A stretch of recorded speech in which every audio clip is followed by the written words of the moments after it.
चलिए मेरे प्यारे बच्चों, आज का जो हमारा टॉपिक है क्वांटम मैकेनिक्स और वेव मैकेनिक्स के पास्टुलेट के बारे में हम पढ़ेंगे। मतलब पास्टुलेट क्या होते हैं क्वांटम मैकेनिक्स के एंड वेव मैकेनिक्स के, चाहे आप क्वांटम मैकेनिक्स के या फिर वेव मैकेनिक्स के। क्वांटम मैकेनिक्स में आप बहुत ही छोटे छोटे पार्टिकल के बारे में पढ़ते हैं, मतलब पार्टिकल का बहुत सूक्ष्म भाग। तो किसी भी पार्टिकल को जब आप जूम करते चले जाओगे, उसके अंदर जब सूक्ष्म भाग देखते चले जाओगे तो बाद में वेव ही मिलता है, इसलिए उसे वेव मैकेनिक्स भी बोलते हैं। चलिए इसके देखते हैं। हमने जो इससे रिलेटेड जो इंट्रोडक्शन पार्ट बनाया है क्वांटम मैकेनिक्स का, ऑलरेडी हमने डाला हुआ है। सेकंड वीडियो है, फर्स्ट वीडियो आपको मिल जाएगा, आई बटन में लिंक मिल जाएगा। चलिए देखते हैं। सबसे पहले हेडिंग डालेंगे postulate of quantum mechanics. Heading डालेंगे postulate of quantum mechanics. Postulate of quantum और वेव मैकेनिक्स। क्वांटम अथवा वेव मैकेनिक्स का हम पास्टुलेट पढ़ेंगे। इसके 7 पास्टुलेट थे कुछ।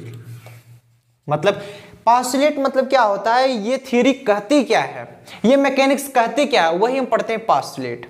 मतलब वेव मैकेनिक्स में हम आखिर एग्जैक्टली बोलने क्या वाले हैं, क्वांटम मैकेनिक्स आखिर कहती क्या है, दैट इज ए पास्टुलेट। आइए देखते हैं फर्स्ट पास्टुलेट क्या कहता है। फर्स्ट पास्टुलेट कहता है for a system, for a system, किसी सिस्टम के लिए, consisting of A particle, of a particle moving in a field,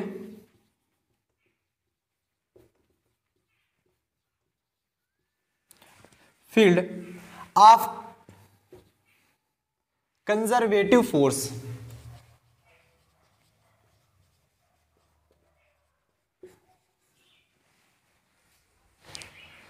आइए देखते हैं पहला पास्टुलेट कर रहा है। पहला पास्टुलेट कर रहा है for a system consisting of A particle moving in a field of conservative force. ठीक, मान लेते हैं किसी भी सिस्टम के लिए जो कि कंसिस्टिंग ऑफ पार्टिकल, ऐसे पार्टिकल को कंसिस्ट करता है, कोई सिस्टम है जो कि ऐसे पार्टिकल को कंसिस्ट करता है जो कि moving in a field of conservative force, किसी कंजर्वेटिव फोर्स जिसमें लग रहा है उस फील्ड में मूव कर रहा है। मतलब कोई पार्टिकल है, ऐसे सिस्टम की बात की जा रही है। कंसीडर ए सिस्टम, यहां पर देखिएगा फॉर ए सिस्टम कंसिस्टिंग, कोई ऐसे सिस्टम की बात की जा रही है जो कि किसी कंजर्वेटिव फोर्स लगने वाले फील्ड में मूविंग पार्टिकल को कंसिस्ट करता हो। There is an associated complex wave function, उसके लिए एक कॉम्प्लेक्स वेव फंक्शन होगा जो कि साई के नाम से जाना जाएगा। मतलब कोई भी पार्टिकल होगा जो कि मूव कर सकता होगा, मूव करेगा तो वो किसी टाइम टी में मूव करेगा, किसी डायरेक्शन में मूव करेगा, मान लो एक्स एक्सिस में, वाई एक्सिस में या फिर जेड एक्सिस में, तीनों एक्सिस में से किसी एक एक्सिस में या फिर टाइम में मूव करे, किसी टाइम टी में। तो वही बता जा रहा है अगर कोई पार्टिकल है और मूव कर रहा है उसके लिए एक कॉम्प्लेक्स वेव फंक्शन होगा जो कि साई के नाम से जाना जाएगा। साई जो कि एक्स वाई जेड, जिसे हम स्पेस कोऑर्डिनेट बोलते हैं, उसका फंक्शन होगा और टाइम का फंक्शन होगा। जहां पर यहां पर बताया जा रहा है X Y Z space coordinate, time T है। दिस फंक्शन इनेबल अस, ये जो साई है फंक्शन है, enable us to obtain a description of the behaviour of the system consisting with the principle of uncertainty. मतलब uncertainty principle को जो कि consist करता है, ये जो फंक्शन है ये किस लिए इनेबल किया गया, मतलब किस लिए डिस्क्राइब किया गया, ये वेव मैकेनिक्स या क्वांटम मैकेनिक्स ये साई फंक्शन को किस प्रकार डिराइव कर रही है, ये बताया जा रहा है कि enable us obtain description of the behaviour of the system, system के बिहेवियर के बारे में, सिस्टम के बिहेवियर के बारे में दर्शाता है। जो साई फंक्शन है that is show the behaviour of the system, system के बिहेवियर के बारे में दर्शाता है, वो किस प्रकार से अनसर्टेनिटी प्रिंसिपल को फॉलो कर रहा है, उसको कंसिस्ट कर रहा है। दूसरा पास्टुलेट क्या कर रहा है, दूसरा पास्टुलेट कर रहा है द वेव फंक्शन साई, जो वेव फंक्शन साई है एंड इट्स पार्शियल डेरिवेटिव, मतलब साई और उसका जो पार्शियल डेरिवेटिव होगा, पार्शियल डेरिवेटिव साई किसका फंक्शन है, एक्स वाई जेड का फंक्शन है, उसका पार्शियल डेरिवेटिव किसके रिस्पेक्ट में होगा, एक्स और वाई और जेड के रिस्पेक्ट में होगा। तो del del X psi, del del Y psi and del del Y Z. मतलब ये बताया जा रहा है कोई वेव फंक्शन साई है और इसका पार्शियल डेरिवेटिव, मतलब साई और उसका पार्शियल डेरिवेटिव हमारा del psi upon del X, del psi upon del Y and del psi upon del Z होगा, मस्ट बी फाइनाइट, वो निश्चित होना चाहिए और फाइनाइट होना चाहिए, मतलब इनफाइनाइट नहीं होगा, उसकी कुछ वैल्यू जो होगी वो एक लिमिट में होनी चाहिए, फाइनाइट होना चाहिए। एंड कंटिन्यूअस, डिसकंटिन्यूअस नहीं होना चाहिए। मतलब जो वेव फंक्शन साई होता है एंड इसका partial derivative must be continuous, must be finite and must be single valued for all value of X Y Z and T. मतलब एक्स वाई जेड और टी के लिए सिंगल वैल्यू आनी चाहिए, multiple values नहीं होनी चाहिए, ये चीज ध्यान देना। मतलब सेकंड पोस्टुलेट में ये बताया जा रहा है जो वेव फंक्शन साई एंड इसका पार्शियल डेरिवेटिव होगा मस्ट बी फाइनाइट, वो फाइनाइट होना चाहिए, मस्ट बी कंटिन्यूअस, कंटिन्यूअस होना चाहिए and must be single value, और इसकी जो वैल्यू होनी चाहिए वो सिंगल वैल्यू आनी चाहिए for all value of X Y Z. चाहे एक्स की बात करें, चाहे वाई की बात करें, चाहे जेड की या फिर टी की, मतलब एक्स वाई जेड और टी, क्योंकि साई जो होता है वो चारों का फंक्शन होता है। ये हमारे स्पेस कोऑर्डिनेट हो गए एंड टाइम का coordinate, space coordinate and time, मतलब ये चारों X Y Z and T के फंक्शन के लिए इसकी जो वैल्यू आनी चाहिए that will be single value. दूसरा पोस्टुलेट क्या ये कह रहा है, बहुत ही ध्यान से समझिए, the product of Sai and Sai star. Sai क्या होता है, वेव फंक्शन होता है, Sai star complex conjugate of wave function. मतलब वेव फंक्शन को हम साई से रिप्रेजेंट करेंगे एंड साई स्टार को हम बोलते हैं complex conjugate of Sai, Sai का कॉम्प्लेक्स कॉन्जुगेट है। तो प्रोडक्ट ऑफ साई मतलब वेव फंक्शन का और complex conjugate of wave function, Sai और साई स्टार का जो प्रोडक्ट होगा इज ऑलवेज रियल नंबर या फिर रियल क्वांटिटी। मतलब जब आप किसी साई को साई स्टार से मल्टीप्लाई करते हो, साई इंटू साई स्टार, वो आनी चाहिए ऑलवेज आती है क्या, रियल नंबर। दैट इज जो प्रोडक्ट होगा, मतलब साई और साई स्टार का जो प्रोडक्ट होता है वो क्या कहलाता है, प्रोबेबिलिटी डेंसिटी। मतलब साई और साई स्टार का जो प्रोडक्ट होगा वो प्रोबेबिलिटी डेंसिटी कहलाएगा। अगर हमें टोटल प्रोबेबिलिटी देखनी हो, टोटल प्रोबेबिलिटी, टोटल प्रोबेबिलिटी निकालें कहां से कहां तक, minus infinity to plus infinity. Psi psi star delta is equal to 1, ये ऑलवेज याद रखिएगा हमेशा। अगर इनका टोटल प्रोबेबिलिटी जो आती है साई स्टार डेल्टा जो होगा वो minus infinite to plus infinite always equal to 1, तब जो वेव फंक्शन कहलाएगा वो नॉर्मलाइज्ड वेव फंक्शन कहलाएगा। लिख लीजिए, thus the wave function is said to be normalized। समझ में आया, समझ में आया। और यहां पर डेल टाउ क्या है, यहां पर अगर लिखना चाहो डेल टाउ को, तो डेल टाउ क्या होता है हमारा, volume element of space. Space क्या हमारा, डेल एक्स है, डेल वाई है एंड डेल जेड।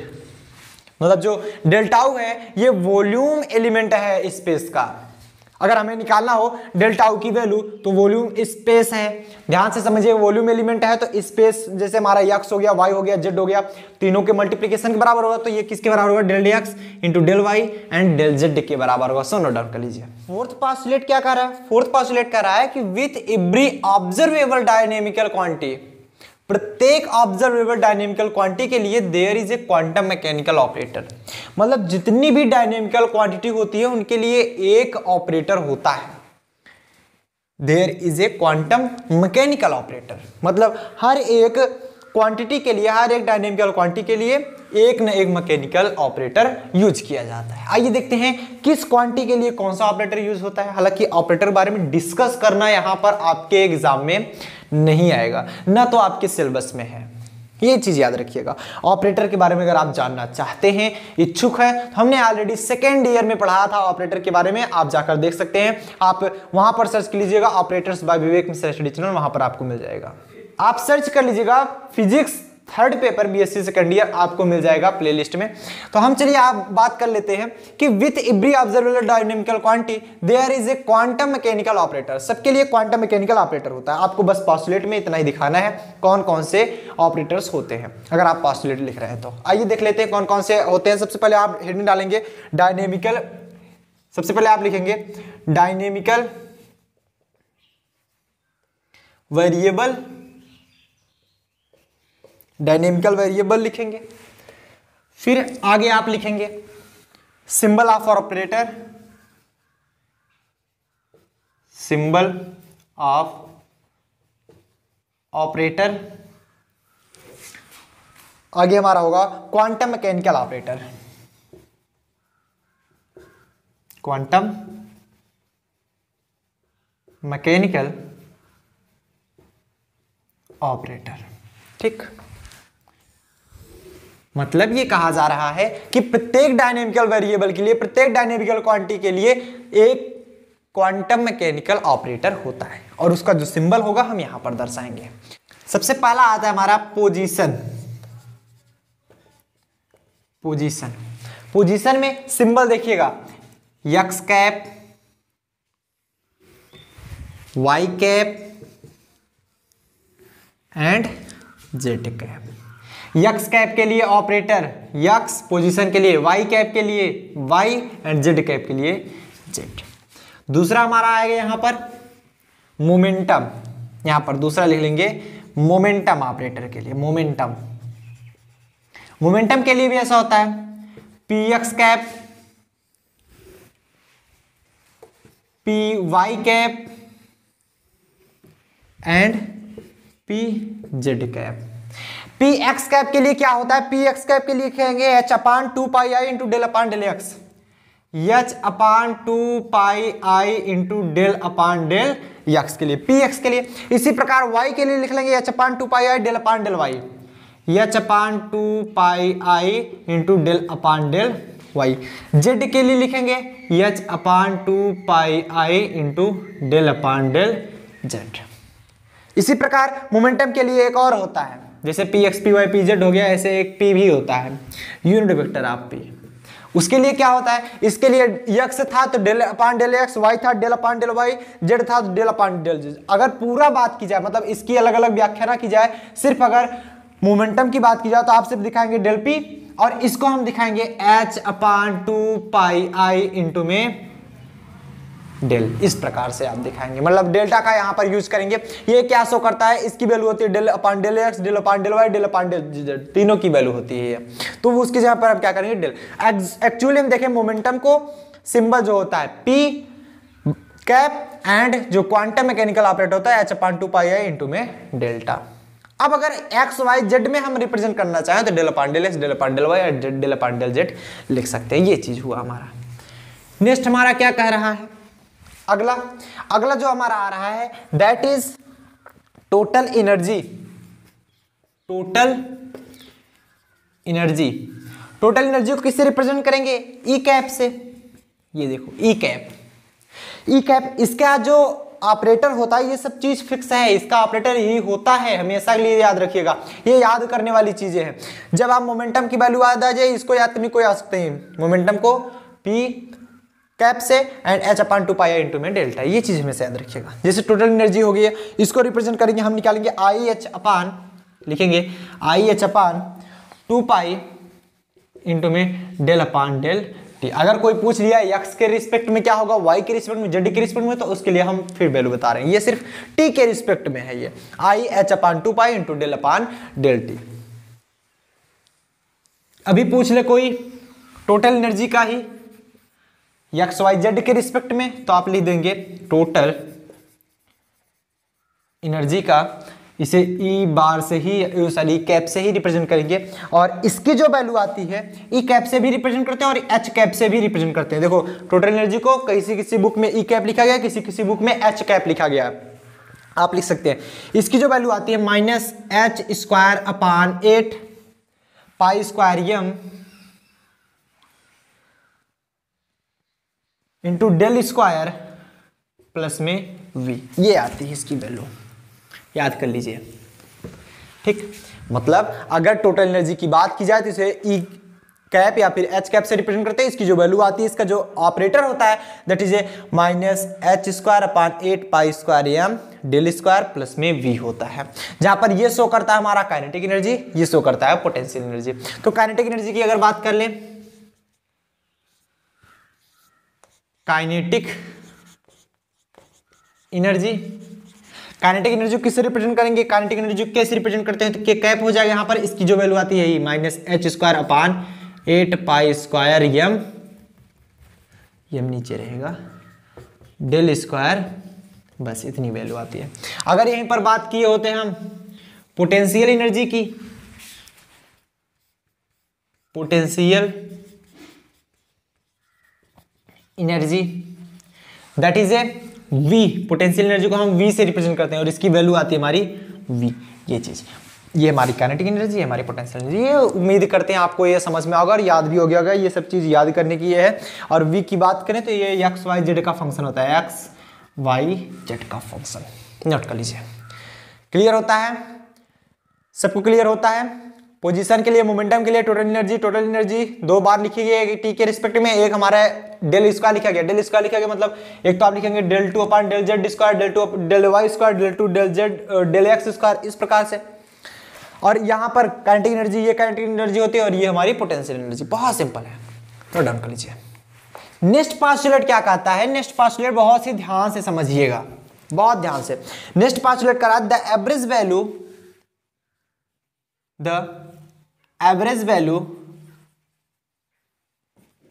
वैल्यू और एक्सपेक्टेशन वैल्यू। हमने आपको एक्सपेक्टेशन वैल्यू लिखना बताया था। एक्सपेक्टेशन वैल्यू कैसे लिखा जाता है अभी हम बता रहे हैं। Expectation value of an observable quantity, of an observable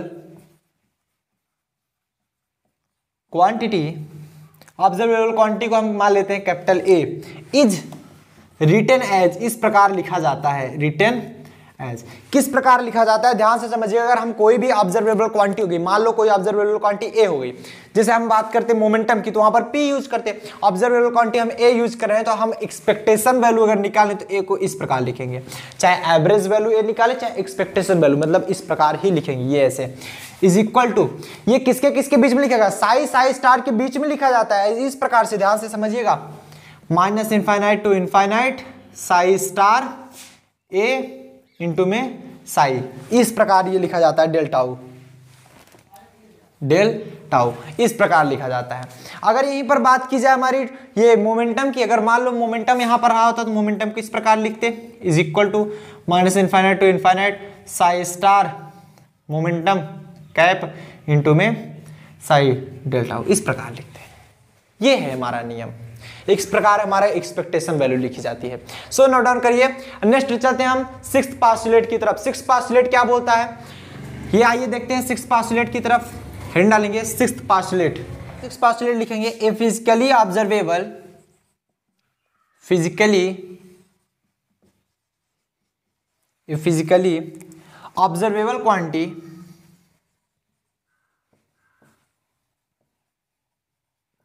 quantity can be represented by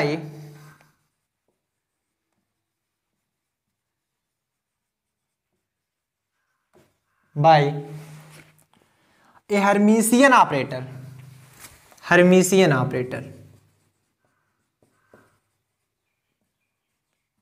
अब ये क्या होता है हम अभी बता दे रहे हैं।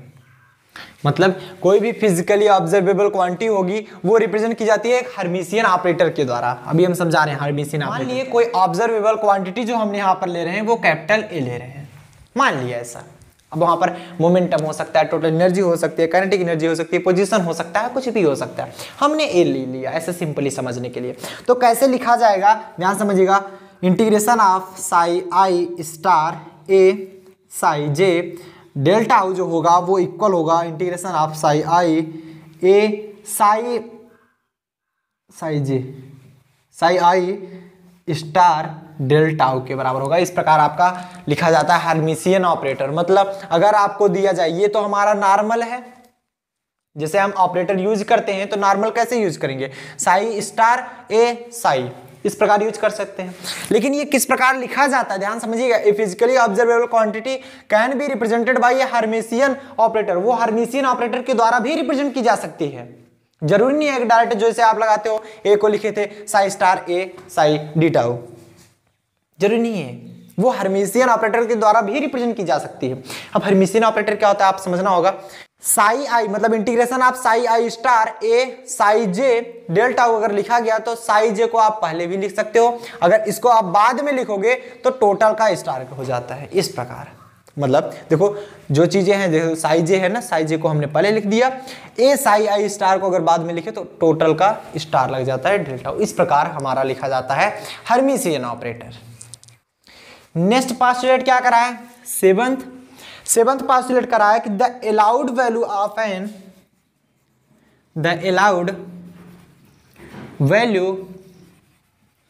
Of an observable quantity are of an observable quantity मतलब समझ रहे हैं, ये कोई क्वांटिटी डायनेमिकल वेरिएबल में चाहे जो क्वांटिटी मान लेते हैं capital A are the eigen value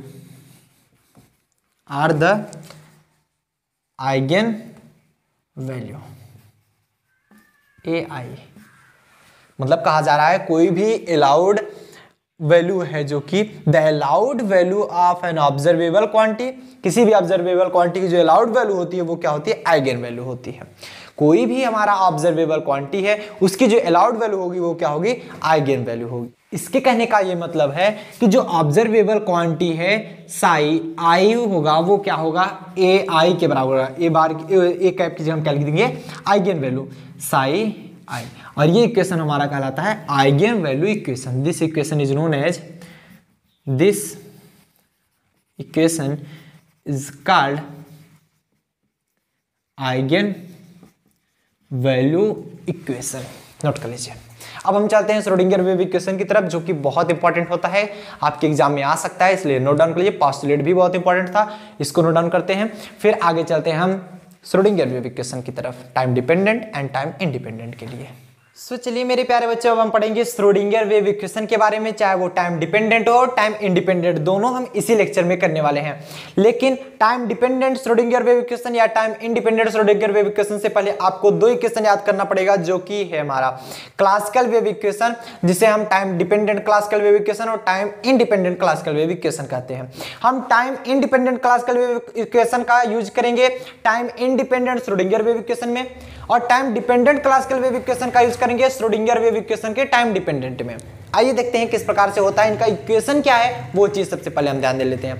equation देखेंगे classical wave equation time dependent के लिए आप लिख लेंगे, हालांकि आपके बुक में इसका डिराइव किया गया क्लासिकल वेव इक्वेशन का, बट आपके एग्जाम में न तो आता है और ना ही ये आपके सिलेबस में, इसलिए मैं यहाँ पर इसको कवर नहीं कर रहा हूँ। श्रोडिंगर वेव इक्वेशन इंपॉर्टेंट है। क्लासिकल, इसका यूज सिर्फ इक्वेशन में होता है, बताया जाता है classical wave equation time dependent के लिए, टाइम इंडिपेंडेंट के अभी हम बताएंगे तो आपको कैसे पता चलेगा, इसलिए हम पहले बता दे रहे हैं। क्लासिकल वेव इक्वेशन जो है टाइम इंडिपेंडेंट वाला जो होगा, टाइम इंडिपेंडेंट के लिए जो इक्वेशन होता है दैट इज, ध्यान से समझेंगे, second derivative of F X with respect to X. F X का जो सेकंड डेरिवेटिव होगा that is equal to 4 pi square upon lambda square F of X के बराबर होगा। मतलब एफ ऑफ एक्स का सेकंड डेरिवेटिव जो होगा वो -4 pi square upon lambda square F X के बराबर होगा। एंड टाइम डिपेंडेंट क्या बोलता है इक्वेशन, टाइम डिपेंडेंट के लिए बताते हैं हम y equal to A cos omega T minus के एक्स, ये चीज हम यूज करेंगे। और वहां पर देखेंगे जब हम ये इक्वेशन कन्वर्ट करेंगे श्रोडिंगर वेव इक्वेशन में, मतलब श्रोडिंगर के लिए जब हम यूज करेंगे श्रोडिंगर के लिए, तो ये जो टाइम इंडिपेंडेंट वाला, क्योंकि यहां पर फंक्शन एफ ऑफ एक्स लिया गया, वहां पर फंक्शन श्रोडिंगर के लिए साई एक्स लेते हैं।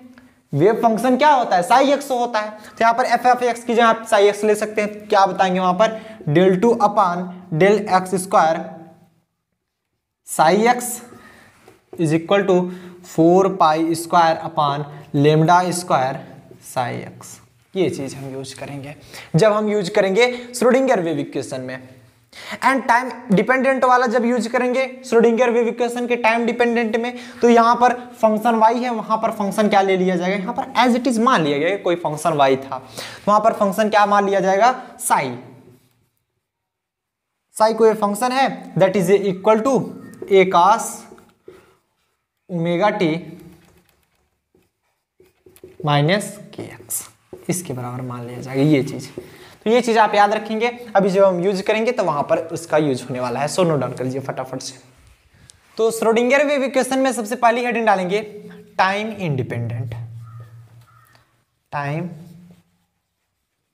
इंडिपेंडेंट। जैसे आपकी एग्जाम में पूछ लिया गया time independent Schrodinger wave equation से आप क्या समझते हैं, डिराइव कीजिए, तो आपको डिराइव करना पड़ेगा। तो time independent Schrodinger wave equation. और एक चीज ये भी ध्यान दीजिएगा, ये अपने आप में खुद एक प्रकार से कंसीडर किया गया है। ऐसा नहीं है जैसे श्रोडिंगर वेव इक्वेशन है, इसके द्वारा हम न्यूटन्स लॉ को फॉलो कर सकते हैं, न्यूटन्स लॉ को हम डिराइव कर सकते हैं, बट इसको किसी भी लॉ से डिराइव नहीं किया जा सकता। ये अपने आप में खुद एक प्रकार से डिराइव है, मतलब एक प्रकार से कंसीडर किया गया है, इक्वेशन बनाई गई है। ऐसा नहीं है कि आप फिजिक्स में जैसे यूज करते हो ना, कोई नई इक्वेशन प्राप्त करनी होती है, किसी दूसरे इक्वेशन से हम प्राप्त कर लेते हैं, ऐसा इसमें नहीं हो सकता।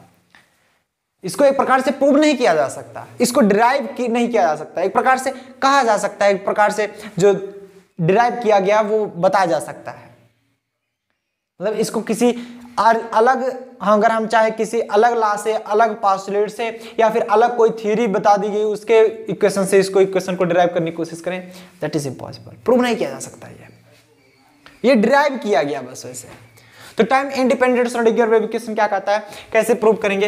यहां पर अगर देखेंगे, हम जानते हैं जो टोटल एनर्जी होती है, बहुत ही सिंपल तरीकों से आप लोगों को समझाने की कोशिश करेंगे, बहुत ही सिंपल वे में आप समझिएगा, क्योंकि आपके जो किताब में दी जाती है बहुत ही लॉन्ग कर दिया जाता है, वहां से बच्चे नहीं समझ पाते हैं।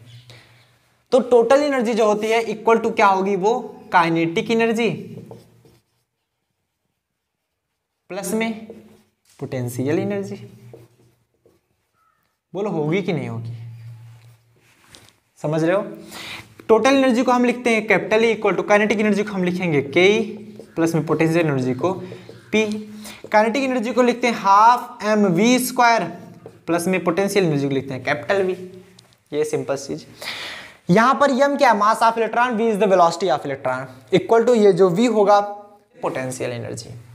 अब यहां पर इसे बना लेंगे क्वेश्चन नंबर फर्स्ट। अब हमें इसको वैल्यू लानी है लेमडा के सेंस में, कैसे लाएं, सिंस वी नो दैट, यहां पर लिखेंगे since we know that from de Broglie equation. de Broglie equation आपको क्या जानते हो, एक बच्चे से डी ब्रॉगली इक्वेशन पढ़ते हैं, इवन सभी लोग पढ़ते हैं, but that is wrong.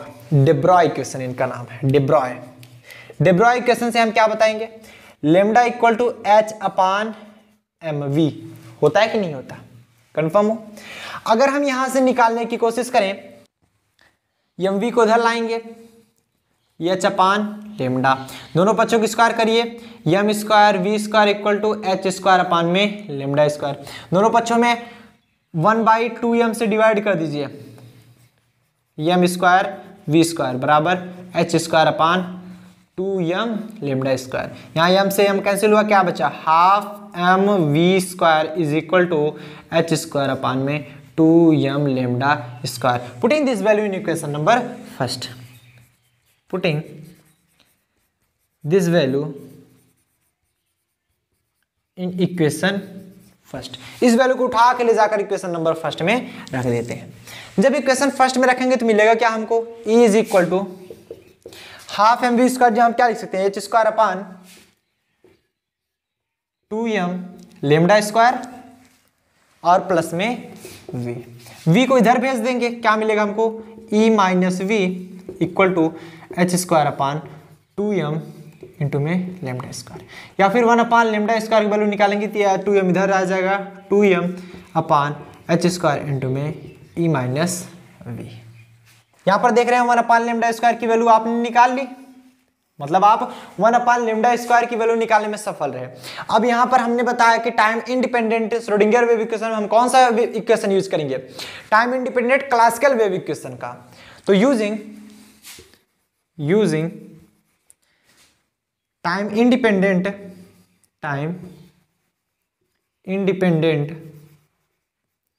Classical wave equation,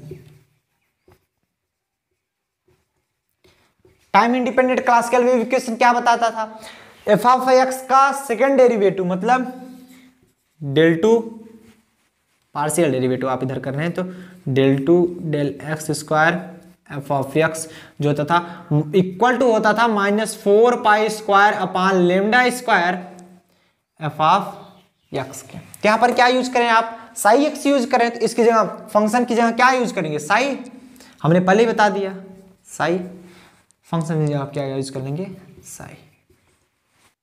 अब यहाँ पर 1/λ², इसकी वैल्यू रख सकते हैं ना, तो del2/del(x²) psi x is equal to -4π², तो हमारा बाहर हो जाएगा 1/λ², जहाँ क्या लिख देंगे 2m e - v अपान में h² साई x। तो इधर क्या मिला, del2 psi x upon del(x²) is equal to ये 4 2 = 8 -8π² e - v अपान में h² इंटू में साई ऑफ x। ठीक, इसको इस साइड ले आएंगे, पॉजिटिव हो जाएगा, क्या मिलेगा हमको del2 psi x upon del(x² is equal to, ये माइनस से इधर जाएगा, क्या हो जाएगा पॉजिटिव हो जाएगा, तो इधर आएगा तो प्लस 8π²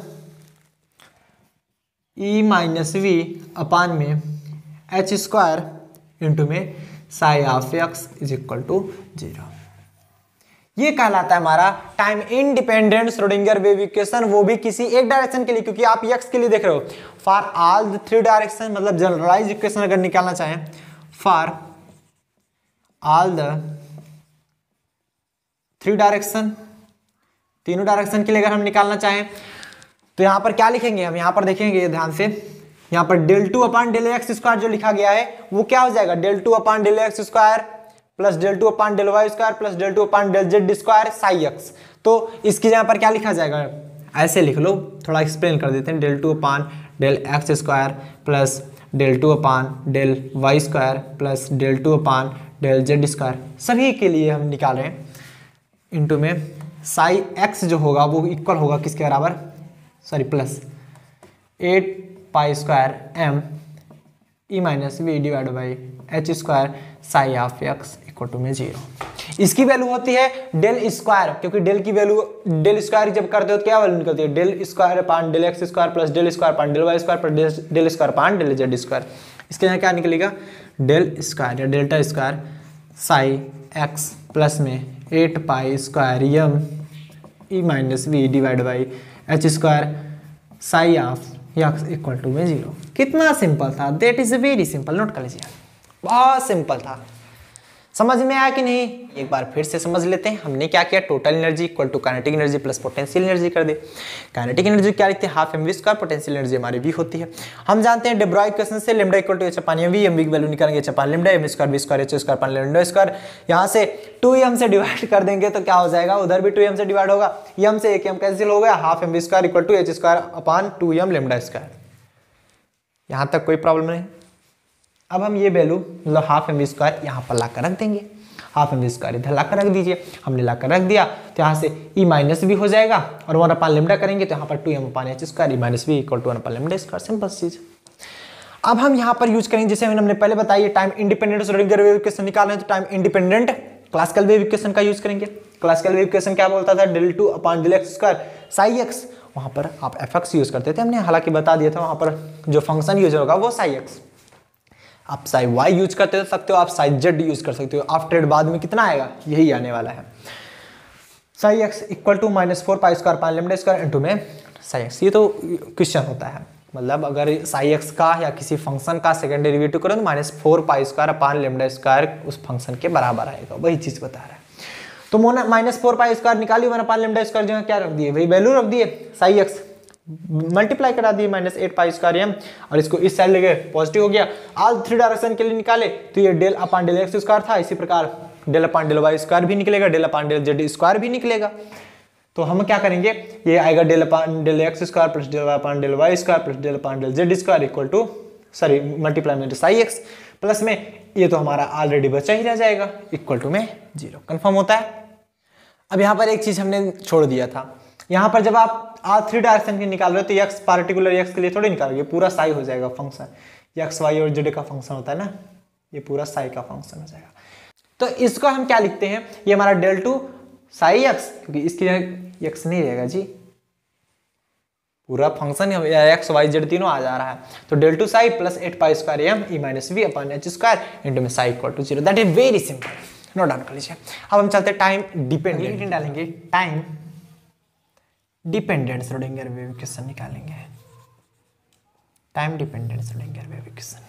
टाइम डिपेंडेंट के लिए क्या करेंगे, हम क्लासिकल वेव इक्वेशन का टाइम डिपेंडेंट वाला यूज करेंगे।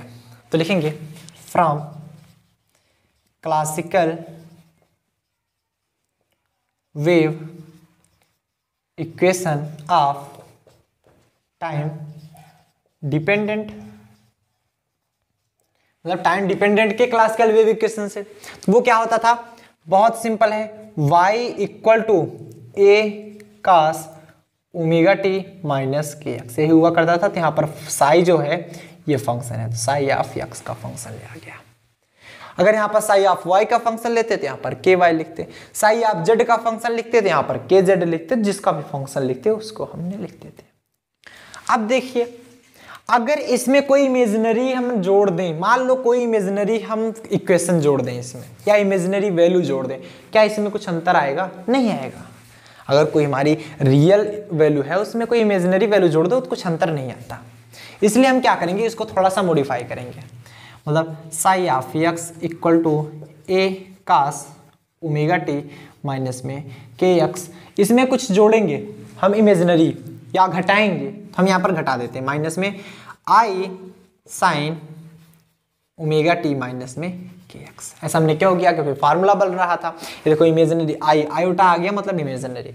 तो क्या बोलता है हमारा, ए cos theta minus i sine theta. ए देखो आई ए जोड़ते हैं यहाँ पर, आई ए, देख लो दोनों में से ए हमारा कॉमन है, कॉस, अब समझ में आएगा आपको, क्योंकि अब exact value cos omega T minus में के एक्स माइनस में i sine omega T minus के x. Cos a minus i sine a या cos theta minus i sine theta equal to e power minus i theta. देखिए जब value होती है इस प्रकार से, कॉस थीटा प्लस में आई साइन थीटा, तो ये वैल्यू आती है हमारे ई की पावर आई थीटा, आप सभी जानते हो। अगर यहाँ पर cos theta minus i sine theta हो गया तो ये वैल्यू हो जाती है हमारी ई पावर माइनस आई थीटा, क्योंकि आई जगह माइनस आई हो गया है। तो ये किसकी वैल्यू है, cos theta minus i sine theta. तो ये किसकी वैल्यू हो जाएगी, ए इंटू ई की power minus i theta, theta जगह क्या हो जाएगा ओमेगा टी माइनस में k x Sai of x. ये चीज जहां पर आप बता सकते हो ओमेगा क्या है एंड के क्या है, यहां पर बता सकते हो ना कि ओमेगा क्या है एंड के क्या है। तो लिख लो यहां पर इक्वेशन नंबर इससे फर्स्ट बना लेते हैं, where omega is equal to, omega को क्या बोलते हैं, एंगुलर फ्रीक्वेंसी, इसको बोलते हैं एंगुलर फ्रीक्वेंसी, एंगुलर फ्रीक्वेंसी बोलते हैं। अर्थात जो इसकी वैल्यू आती है that is A 2 pi by T, कितने समय में वेव जो है वो रिपीट हो रही है, that is A angular frequency, 2 pi by T omega की वैल्यू आती है। एंड जो हमारा यक्स के है, जो हमारा के है, इसकी वैल्यू क्या आती है, के इज वेव वेक्टर, और इसको बोलते हैं हम 2 पाई बाई लेमडा, मतलब कितने पार्टिकुलर लेंथ के बाद वो वेव जो है वो रिपीट हो रही है, 2 pi by lambda that is a K. And omega की वैल्यू निकालें 2 पाई बाई टी।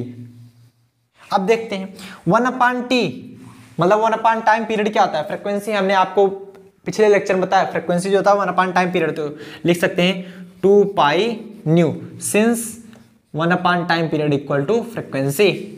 और हम जानते हैं E equal to h nu होता है, E equal to h nu, तो न्यू की वैल्यू निकालो क्या होगा, E अपान एच, न्यू जो है क्या लिख सकते हैं 2 पाई इंटू में E अपान एच, ये ओमेगा की वैल्यू आ गई 2 पाई E अपान एच।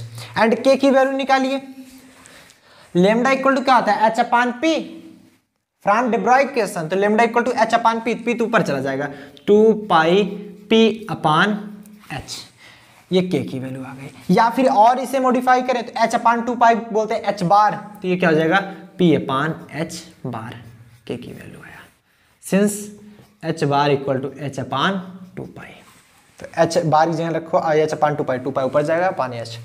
इसकी जगह क्या लिख सकते हो, omega equal to E upon H bar, ये चीज, मतलब एच बार बराबर एच अपान 2 पाई, तो ये एच अपान 2 पाई मतलब 2 पाई अपान एच होता है। ठीक, यहां तक नोट कर लीजिए। अब आगे देखते हैं, समझ में आएगा, बहुत सिंपल है, कुछ भी नहीं है इसमें। अब ये value, putting the value of omega and K in equation number first, putting the value of omega and K in equation number first, equation first में रखिए।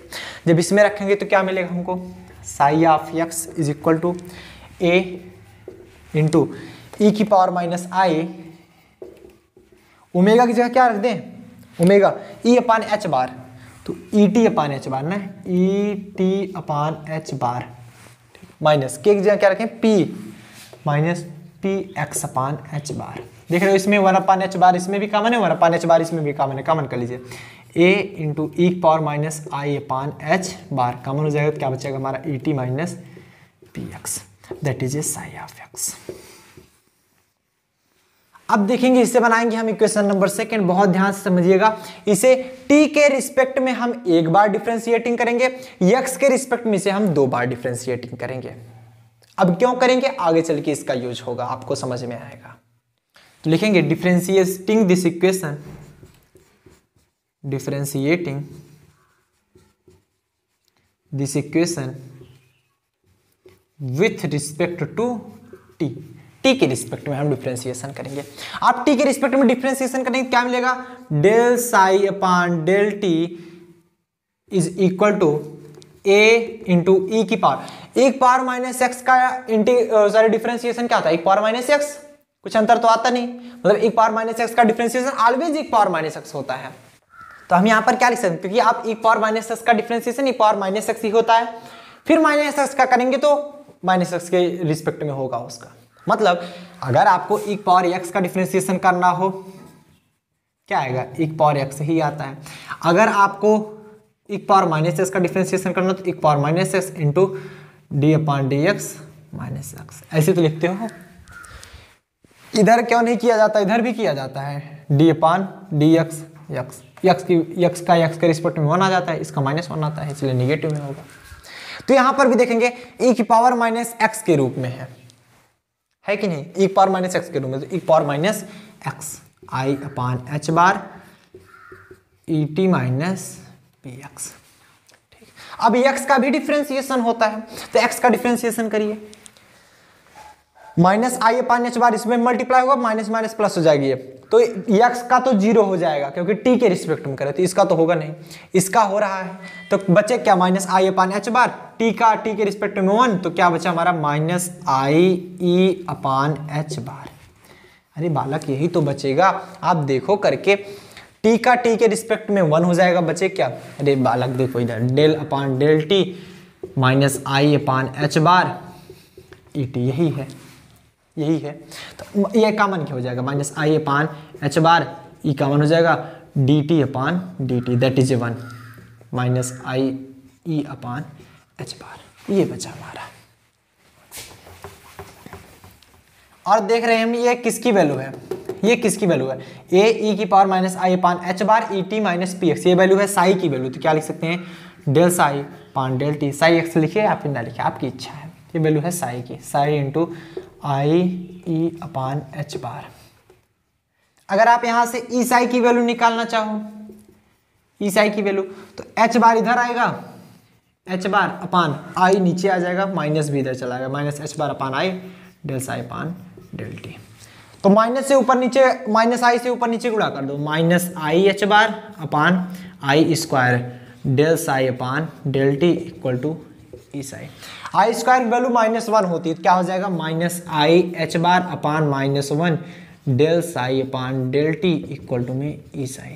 तो ई साई की वैल्यू क्या निकली, माइनस से माइनस कैंसिल हो गया, i h bar del psi upon del t, ये नोट कर लीजिए।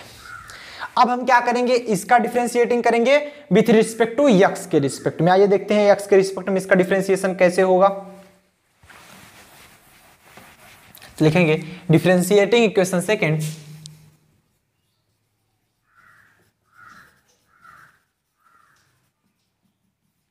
With respect to x। जब x के रिस्पेक्ट में डिफरेंशिएशन करेंगे तो क्या मिलेगा, क्या मिलेगा हमको, ध्यान से देखिए, del psi upon del X equal to A into, ये तो हमारा कांस्टेंट है ना, एक पावर माइनस एक्स का डिफरेंशिएशन, पहले तो ऐसे हो जाएगा, एक पावर माइनस आई upon H bar E T minus P X. अब इसका डिफरेंशिएशन करेंगे, मतलब इसका डिफरेंशिएशन एक्स के रिस्पेक्ट में, टी वाला जीरो हो जाएगा, माइनस माइनस प्लस, ध्यान से समझिएगा, टी वाला टर्म तो जीरो, माइनस माइनस प्लस, बचा क्या, i P X upon H bar, x का तो 1 हो गया, तो क्या बचेगा हमारा आई पी अपान एच बार, यही तो बचेगा। देखो टी वाला term zero, minus minus plus, I P X upon H bar, तो एक्स का एक्स के रिस्पेक्ट में 1, बचा क्या i p upon H bar. Again differentiating,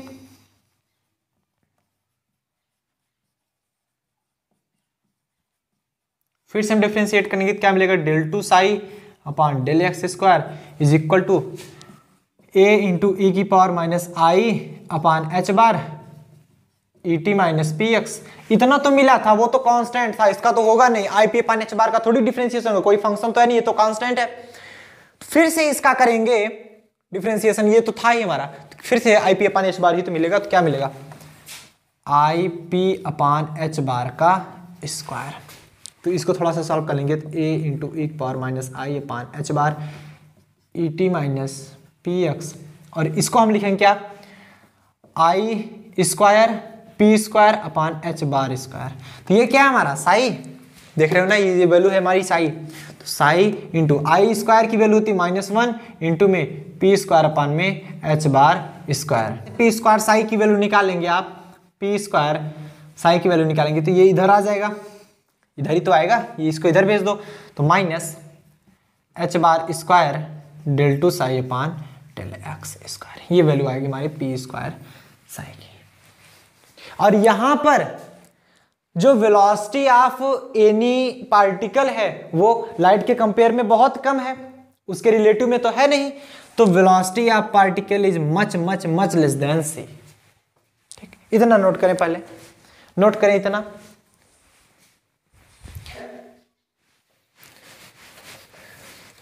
तो यहां पर देखिएगा, जैसे उसमें यूज किए थे टोटल एनर्जी की वैल्यू जो आई थी वो क्या आई थी, kinetic energy plus potential energy, तो वैसे यहां भी यूज करेंगे कि टोटल जो एनर्जी होगी, total energy that is equal to kinetic energy plus में पोटेंशियल एनर्जी। टोटल एनर्जी होती है E equal to kinetic energy होती है हमारी half m v square plus में पोटेंशियल एनर्जी हमारी होती है कैपिटल V। अब देखिए हाफ एम वी स्क्वायर है तो इसको यम से ऊपर नीचे मल्टीप्लाई कर दो तो क्या हो जाएगा, m square v square divide by 2m plus में वी। इसको लिख सकते हैं P बराबर एम वी होते हैं, P स्क्वायर बराबर m v square v square हो जाएगा प्लस में V, since P equal to m v. ठीक, ये E की वैल्यू, दोनों पक्षों में साई से मल्टीप्लाई कर दीजिए, मल्टीप्लाई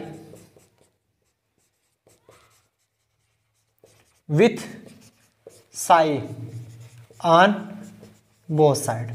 दोनों तरफ हम जब साई से मल्टीप्लाई करेंगे तो मिले क्या, ये ई साई हो जाएगा, ई साई की वैल्यू हम ऑलरेडी निकाल चुके हैं, ये रहा ये ई साई की वैल्यू, और ये हो जाएगा हमारा P square Sai, P square Sai की भी वैल्यू हम ऑलरेडी निकाल चुके हैं, इसीलिए हम निकाल रहे थे।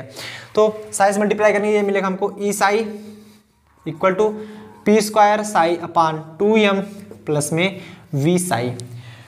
तो ये क्या होगा हमारा पी स्क्वायर साई की वैल्यू रखिए, पहले ई साई की वैल्यू रख लीजिए, यहां पर i h bar del psi upon del x, और उसकी वैल्यू जब रखेंगे equal to minus H square minus H bar square upon 2m हो जाएगा, और वहां पर बचा क्या हमारा del two psi upon del x square. ठीक, प्लस में हमारा v psi as it is रह जाएगा। ये थी हमारी इक्वेशन, दैट इज इस प्रकार से। इसको इस साइड लाना चाहे तो ला सकते हैं, क्या हो जाएगा हमारा i h bar del psi upon del x square plus में h bar square upon 2m, कुछ ऐसा लिखो, इसको पहले लिख लो।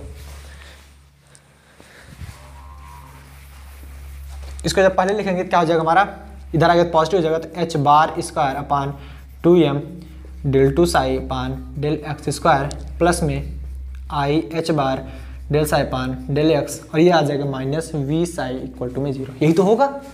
अब देखिए ये है हमारा किसी एक डायरेक्शन के लिए, अगर हम ऑल द 3 डायरेक्शन के लिए निकालें तो यहां पर del two psi upon del x square क्या लिखा जाए, del two psi upon del y square, del two psi upon del z square, और इसकी वैल्यू होती है डेल्टा स्क्वायर। तो ये क्या आ जाएगा, for all three direction h bar square upon 2m delta का स्क्वायर प्लस में i h bar del psi upon del x minus में वी साई इक्वल टू में 0।